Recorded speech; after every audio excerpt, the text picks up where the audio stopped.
कुछ तरस तो खाओ। बाबा बुला रहे हैं बच्चों वतन में आओ, अब मुझको ना बुलाओ, तुम मेरे पास आओ। ओम शांति। आज 1 मई 2021।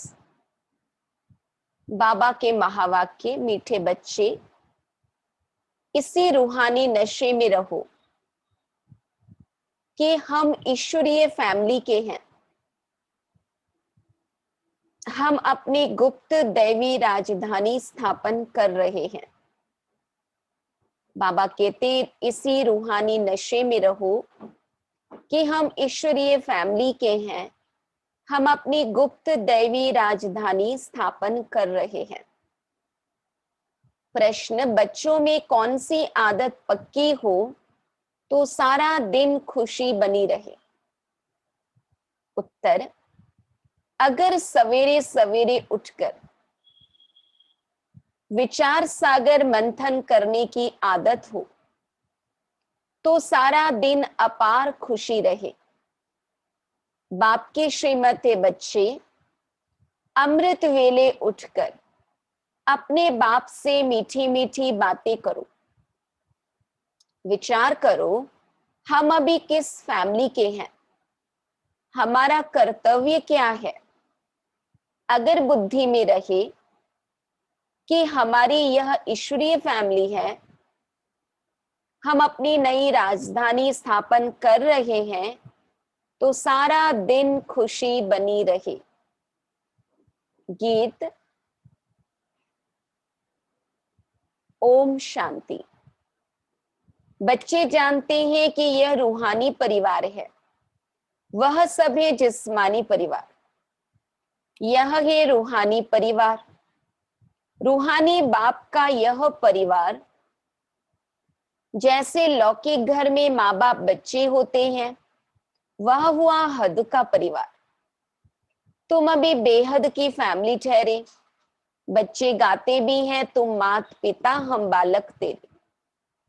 तो जैसे फैमिली हो गए, क्रिएटर की क्रिएशन ठहरे। बाबा कहते रचयिता के रचना ठहरे। यूं तो बच्चे उनकी क्रिएशन है, रचना है, परंतु जानते नहीं हैं। तुम बच्चे अभी जानते हो बरोबर बेहद बाप की यह फैमिली है। ईश्वरीय विश्वविद्यालय इनके लिए गाया है विनाश काले प्रीत बुद्धि विजयंती।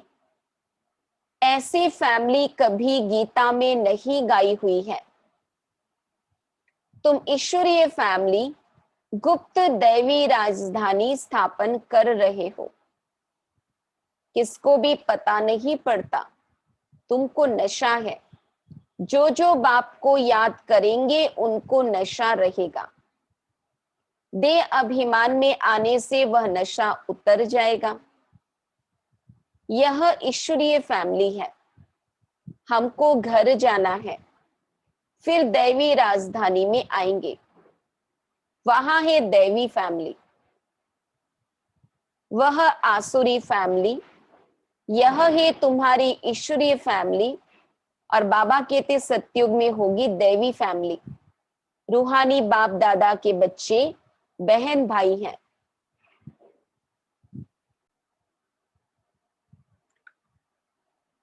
तो बाबा कहते रूहानी बाप दादा के बच्चे बहन भाई हैं। बस यह है रूहानी प्रवृत्ति मार्ग। सतयुग में ईश्वरीय फैमिली नहीं कहेंगे, वहां दैवी फैमिली हो जाती है। यह ईश्वरीय फैमिली बड़ी जबरदस्त है। तुम जानते हो अभी हम ईश्वरीय फैमिली दैवी राज्य स्थापन कर रहे हैं। बाबा कहते ऐसे ऐसे अपने साथ बातें करते विचार सागर मंथन करना चाहिए। सवेरे उठकर याद में बैठो तो विचार सागर मंथन करने की आदत पड़ जाएगी।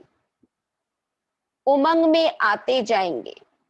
जब और सब मनुष्य नींद में सोए रहते हैं, तुम उस समय जागते हो।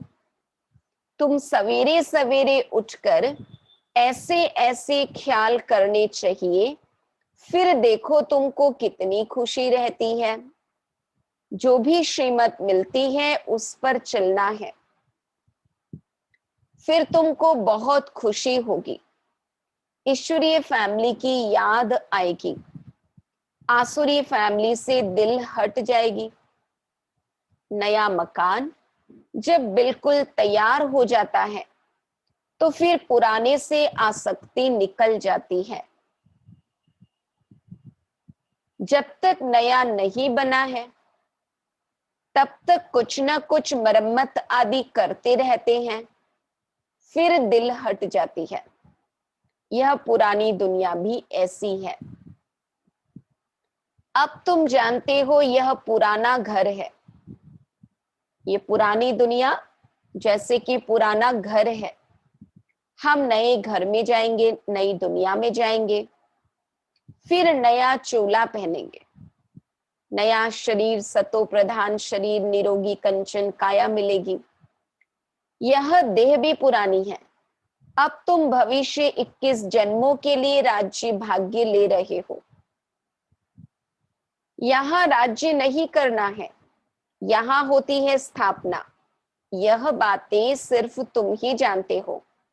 है भी यह गीता राजयोग है ना। इसे कहा जाता है सहज राजयोग। अनेक बार तुम इस राजयोग अभ्यास द्वारा दैवी राज्य स्थापन करते हो, वहां यह बातें याद नहीं रहेगी। अगर वहां यह बातें याद रहे तो फिर सुख ही न भासे। पता हो कि ये राजाई चली जाने वाली है, छीन जाने वाली है, तो बाबा कहते फिर वो सुख अनुभव नहीं कर सकते हैं, चिंता लग जाए।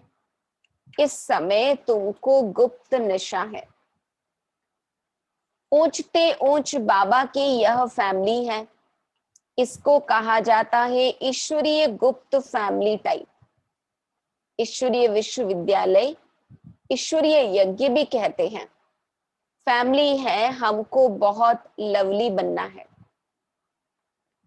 भविष्य में तुम बहुत लवली बनते हो। सतयुग में आत्मा बहुत लवली होगी। तुम हो रूप बसंत। आत्मा रूप भी है, बसंत भी है, योगी भी है तो ज्ञानी भी है। इतनी छोटी सी आत्मा अविनाशी पाठ बजाती है। इस समय तुम रूप बसंत बने हो। बाप ज्ञान का सागर है।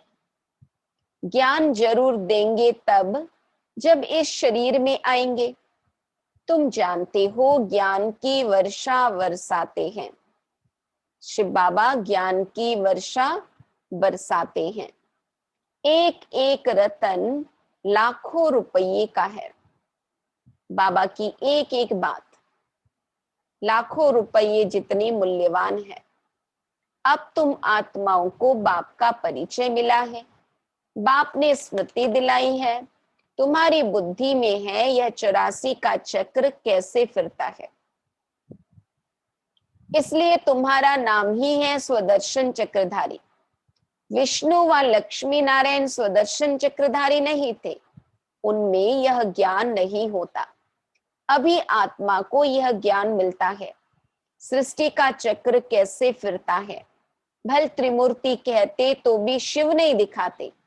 त्रिमूर्ति के चित्र बहुत देखे होंगे, उसमें भी बहुत करके ब्रह्मा को दाढ़ी मूछ आदि सूक्ष्म वतन में नहीं होती है। यह सिर्फ ब्रह्मा को ही दिखाते हैं। प्रजापिता तो यहाँ है ना। बाबा कहते इतने देवी देवताएं किसी को दाढ़ी मूछ नहीं दिखाते, सिर्फ ब्रह्मा को ही दिखाते। अभी हम जानते हैं कि ब्रह्मा बाबा साकार में इस दुनिया में है। बाबा जिस बूढ़े तन में आते हैं उन्हीं का कर्तव्यवाचक नाम प्रजापिता ब्रह्मा है।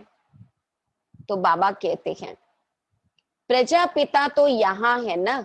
यह हो गया बहुत पुराना ग्रेट ग्रेट ग्रैंडफादर। ब्रह्मा बाबा। तो यह हुआ प्रजापिता ब्रह्मा का सीजरा, ब्रह्मा की वंशावली। बाप सृष्टि रचते हैं ब्रह्मा द्वारा। तो ब्रह्मा बड़ा हुआ ना, दिखाते भी बूढ़ा है। ये 84 जन्मों का चक्र लगाया हुआ है। अभी तुम इन बातों को समझ गए हो। यह भी जानते हो कि बाप के तो सब बच्चे हैं।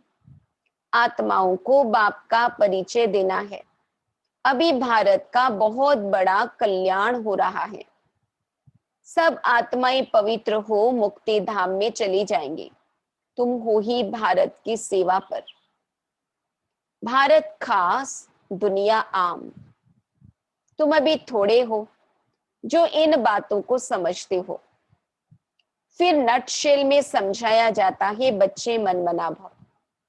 ज्ञान का सार, बाबा को याद करो। अलग में भी समझाया जाता है जो कुछ है दैवी राजधानी स्थापन करने में लगाओ। बाबा कहते अपने तन मन धन को बाबा के इस पुनीत कार्य में सफल करो। बापू गांधी क्या करते थे? वह भी राम राज्य चाहते थे। कैसा वंडरफुल खेल है ना। अभी तुम साक्षी हो, खेल देखते हो। तुमको हंसी आती है, कहाँ की बातें कहाँ ले जाते हैं। रियल बात क्या है, उसका क्या भावार्थ बना के कैसी परंपराएं चालू कर देते हैं। बाप कहते हैं ड्रामा अनुसार दुनिया की गति बुरी हो गई है। फिर बाप आकर सदगति करते हैं। तुम बच्चों को नशा चढ़ा है। यह है सारे वर्ल्ड के निराकार बापू जी। यह ब्रह्मा भी किसका बच्चा है? बाबा कहते शिव बाबा का। वह किसका बच्चा? यह माताएं कहती है शिव बाबा हमारा बच्चा। वास्तव में बाबा के तो कोई माता पिता है नहीं, परंतु अभी संगम पर जब हम बाबा के साथ सारे संबंध जोड़ते हैं तो हम बाबा को अपना बच्चा भी बनाते हैं। तब हम ये कह सकते हैं कि भाई शिव बाबा हमारा बच्चा है। यह है शिव बाबा का खेल पाल। बाकी ध्यान दीदार में तो माया की बहुत प्रवेशता होती है। यह जो कहते हैं हमारे में शिव बाबा आते हैं, शिव बाबा यह बोलते हैं, यह सब भूत की प्रवेशता है। तुम बच्चों को खबरदार रहना है। यह भूत की बीमारी ऐसी है जो दोनों जहां से उड़ा देती है। ईश्वरीय परिवार से भी बिछुड़ जाते और अपने चाल चलन ऐसे हो जाते कि दुनिया से भी कट ऑफ हो जाते। यह कभी भी ख्याल नहीं आना चाहिए कि हम साक्षात्कार करें। यह सब भक्ति के ख्यालात है। ज्ञान मार्ग को अच्छी रीति समझना है। माया अनेक प्रकार से धोखा देती है। साक्षात्कार आदि से कोई फायदा नहीं। बाप कहते हैं इन द्वारा सगाई कराते हैं। बाप का फरमान है तुमको कोई भी देहधारी को याद नहीं करना है। बाप का आदेश है, बाबा की आज्ञा है, तुमको कोई भी देहधारी को याद नहीं करना है। तुम अपने को आत्मा समझ बाप को याद करो। अपने कल्याण के लिए बाप को याद करना है। यह तो बहुत समझ की बात है। बाबा को कोई भी समाचार लिख सकते हैं। कई बच्चों को तो इतना भी अकल नहीं कि बेहद के बाप को चिट्ठी में अपना खुश खैराफत का समाचार लिखे। लौकिक बाप को चिट्ठी न लिखे तो आराम ही फिट जाता। यह भी बेहद का बाप है। देखते ही मास डेढ़ चिट्ठी नहीं आती है तो समझते हैं इनको शायद माया खा गई, माया के चपेट में आ गए। इसलिए बाबा कहते अपना समाचार समय प्रति समय हमें देते रहना चाहिए। उस समय तो साकार बाबा थे, बाबा से पत्राचार चलता था। हम सभी भी किसी न किसी सेंटर से जुड़े हुए हैं। जो भी सेंटर से निमित्त बहन है उसके साथ हमारा लेन देन होना चाहिए, यानी हम अपना समाचार उनको देते रहना चाहिए। तो बाबा कहते हैं जो ऐसे पारलौकिक बाप को चिट्ठी नहीं लिखते, नहीं लिखते मतलब बाबा कहते हो सकता है माया खा गई। इतना तो लिखना चाहिए, बाबा हम नारायणी नशे में सदैव रहते हैं, आपकी दी हुई युक्ति में ही हम तत्पर हैं। तो बाबा समझेंगे खुश राजी है। चिट्ठी नहीं लिखते तो समझेंगे बीमार हैं, याद में ही नहीं रहते हैं, नहीं तो बाबा को समाचार देना है, बाबा हमने यह सर्विस की है, इनको समझाया, इनकी बुद्धि में पूरा नहीं बैठा, तो फिर यह भी समझाएंगे कि इस रीति समझाओ। बाबा को हम अपनी ओर से समाचार देंगे, सेवा का भी, अपने हालचाल का भी, तो बाबा और अच्छे से हम आगे कैसे सेवा करें वो समझानी भी बाबा देंगे, गाइडेंस भी देंगे। तो अभी बाबा के स्थान पर हम अपने निमित्त बहन के साथ सारी बातों की लेन देन कर सकते हैं, ताकि उनसे हमें गाइडेंस मिलती रहे। भक्ति मार्ग में जो कुछ कहते हैं समझते कुछ भी नहीं। मुख्य बात बाप को ही नहीं जानते। बाप को जानने से भारत सदगति को पाता है, बाप को न जानने कारण भारत बिल्कुल दुर्गति को पा लेता है। अब बाप तुम बच्चों को समझाते हैं, हम तुमको सदगति में ले जाऊंगा, बाकी सबको मुक्ति में ले जाऊंगा। भारत जीवन मुक्ति में है तो बाकी सब मुक्ति में है। यह चेंज सिवाय बाप के और कोई नहीं कर सकता है। सर्व का सदगति दाता एक ही बाप है। सर्व की सदगति जरूर कल्प कल्प संगम पर ही होगी। तुम जानते हो हम आत्माओं का रूहानी बाप एक है, उनको आत्मा ही याद करती है। तुमको भक्ति मार्ग में दो बाप हैं, सतयुग में है एक बाप, संगम पर है तीन बाप। सतयुग में लौकिक पिता ही होंगे बस, भक्ति में लौकिक पिता के साथ हमने भगवान को यानी पारलौकिक पिता को भी याद किया। अभी संगम पर हमें अलौकिक पिता ब्रह्मा बाबा भी मिले। प्रजापिता ब्रह्मा भी तो बाप ठहरा ना, शिव भी बाबा है। तो बाबा कहते ब्रह्मा बाबा अलौकिक पिता और शिव बाबा पारलौकिक पिता। वह है सर्व आत्माओं का बाप, उनसे ही वर्षा लेना है, उनको याद करने से ही विकर्म विनाश होंगे। ब्रह्मा को याद करने से विकर्म विनाश नहीं होंगे। इसलिए शिव बाबा को ही याद करना है, हम उनके बने हैं। यह है सच्चा सच्चा रियल ज्ञान, रूहानी बाप का रूहानी बच्चों प्रति। बाकी सब है देह अभिमानी। देह अभिमानी पतित मनुष्य जो कर्तव्य करते हैं वह पतित ही करते हैं। दान पुण्य आदि जो भी करते हैं वह सब पतित ही बनाते हैं। रावण राज्य में यह होता ही है। अब बाप आकर ऑर्डिनेंस निकालते हैं, बाबा आदेश जारी करते हैं, कहते बच्चे खबरदार, विकार में नहीं जाना, काम पर विजय पानी है। तूफान आदि तो बहुत आएंगे, इसमें फा नहीं होना चाहिए। बाबा कहते माया के तूफान में बेहोश नहीं होना चाहिए। माया के इतने विकल्प आएंगे जो अज्ञान काल में भी नहीं आए होंगे। ऐसे भी विकल्प आते हैं, कहते हैं भक्ति मार्ग में तो बड़ी खुशी रहती है, अभी आपको याद करने चाहते हैं तो कर नहीं सकते, बिंदी याद नहीं पड़ती है। चित्र को याद करना सहज है, बिंदी रूप को याद करना थोड़ा मुश्किल लगता है। बड़ी चीज हो तो याद करें।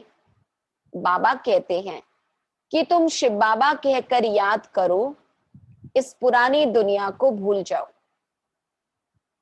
तुम शांति धाम में याद करो। सिर्फ शांति धाम को याद नहीं करना है, शांति धाम में शिव बाबा को। बाबा कहते बाप की याद से ही विकर्म विनाश होंगे। आत्मा का स्वीट बाप से लव चाहिए, आधा कल्प का लवर है, क्योंकि द्वापर से ही हमने भगवान को खूब याद किया है, पुकारा है। आत्मा कहती है हम आधा कल्प आपको भूल गए हैं। यहाँ ब्राह्मणियां जिनको ले आती हैं, बहुत खबरदारी से निश्चय बुद्धि वालों को ही आना है। अगर यहाँ आकर फिर जाए कोई पतित बना तो दंड ब्राह्मणी पर आ जाएगा। इसलिए ब्राह्मणी पर बहुत रिस्पॉन्सिबिलिटी है। बाबा ने यह रथ लिया है, सब बातों का अनुभवी है। यहाँ तो गंद की बात नहीं, आपस में हंसना खेलना बातचीत करना इसकी कोई मना नहीं है। बाकी थोड़ा भी कोई आत्मा से प्यार रखेंगे तो फिर जास्ती बढ़ता जाएगा, उनकी याद आती रहेगी। इसलिए इससे भी पार जाना है। बाबा कहते किसी भी आत्मा में हमारी बुद्धि नहीं जानी चाहिए। अब तुम घर में बैठे हो, वहां सतयुग में बैठे हो। पूछ रहे बाबा अब तुम घर में बैठे हो वहां सतयुग में बैठे हो?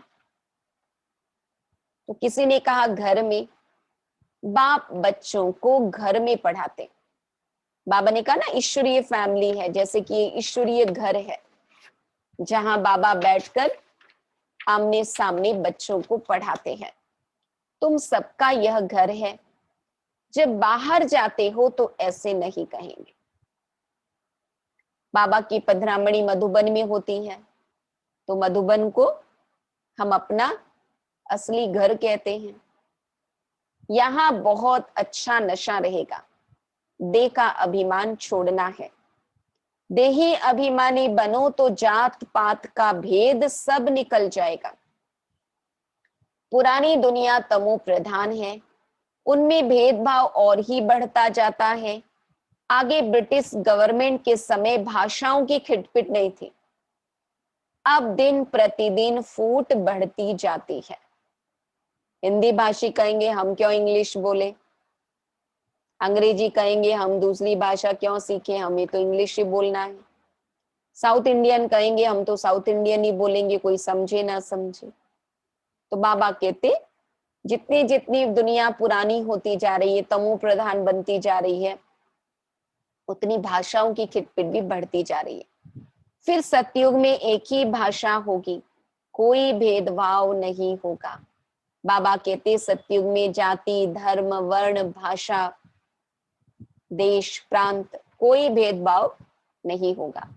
अच्छा, मीठे मीठे सिक्की लधे बच्चों प्रति माता पिता बाप दादा का याद प्यार और गुड मॉर्निंग। रूहानी बाप की रूहानी बच्चों को नमस्ते। हम रूहानी बच्चों की रूहानी बाप दादा को याद प्यार गुड मॉर्निंग और नमस्ते। धारणा के लिए मुख्य सार, किसी भी देहधारी की याद न आए, इसके लिए किसी से भी प्यार नहीं करना है, इससे भी पार जाना है। बहुत खबरदारी रखनी है। माया के विकल्पों से घबराना नहीं है, विजयी बनना है। ध्यान दीदार में माया की बहुत प्रवेशता होती है। इस भूत प्रवेशता से अपने को बचाना है। बाप को अपना सच्चा सच्चा समाचार देना है। वरदान, शक्ति रूप की स्मृति द्वारा पतित संस्कारों का नाश करने वाले काली रूप भव। शक्ति रूप की स्मृति द्वारा पतित संस्कारों का नाश करने वाले काली रूप भव। सदा अपना यह स्वरूप स्मृति में रहे कि मैं सर्व शस्त्रधारी शक्ति हूं। मुझ पतित पावनी पर कोई पतित आत्मा के नजर की परछाई भी नहीं पड़ सकती। पतित आत्मा के पतित संकल्प भी न चल सके, ऐसी अपनी ब्रेक पावरफुल चाहिए। यदि किसी पतित आत्मा का प्रभाव पड़ता है तो इसका अर्थ है कि प्रभावशाली नहीं हो। जो स्वयं संहारी है वह कभी किसका शिकार नहीं बन सकते। तो ऐसा काली रूप बनो जो कोई भी आपके सामने ऐसा संकल्प भी करे तो उनका संकल्प मूर्छित हो जाए, उनका संकल्प वही का वही गायब हो जाए। स्लोगन, रॉयल रूप की इच्छा का स्वरूप नाम, मान और शान है, इससे न्यारे बनो। बाबा कहते नाम, मान, शान की इच्छा से भी न्यारे बनो। ओम शांति।